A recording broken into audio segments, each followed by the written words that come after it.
El casal Despertaferro inaugura el nou local coincidint en el seu 20è aniversari. Amb il·lusió i emoció s'ha celebrat un esdeveniment esperat pels col·lectius usuaris del local.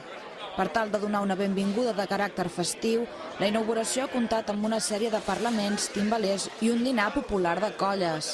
L'edifici compta amb més de 400 metres quadrats repartits en les 4 plantes, espais per a despatxos, sales de reunions, bar-restaurant, escenari i la taverna Despertaferro ubicada a la planta baixa.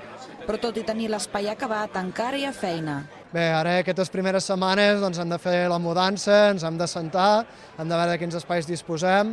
Amb el casal hi ha quasi una desena d'entitats, hem de trobar espai per totes i a partir d'aquí començar a treballar. Ja tenim un calendari d'activitats marcat fins a finals de juny.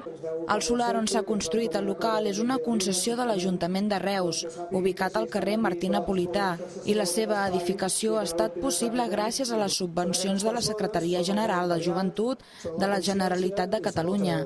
També compten les xifres recollides gràcies a les activitats i l'autogestió dels darrers 10 anys i l'apadrinament de rajoles per a la construcció.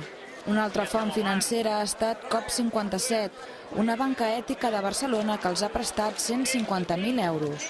Que dona una dimensió d'enxarxament, d'empoderament de la societat civil, perquè és aquesta mateixa societat civil d'arreu del país, 300 cooperatives, associacions, empreses d'inserció, entitats de lluita contra l'exclusió, que estalvien a través de COP57 el que ha fet possible un préstec de 150.000 euros per la primera part de les obres del Despertaferro. Entre tots ells sumen una inversió d'uns 300.000 euros amb els que aproximadament fa un any van començar les obres de l'edifici que acollirà a partir d'ara les activitats culturals i socials dels diferents grups de joves, contemplant la possibilitat d'acollir altres col·lectius que no tinguin un local propi.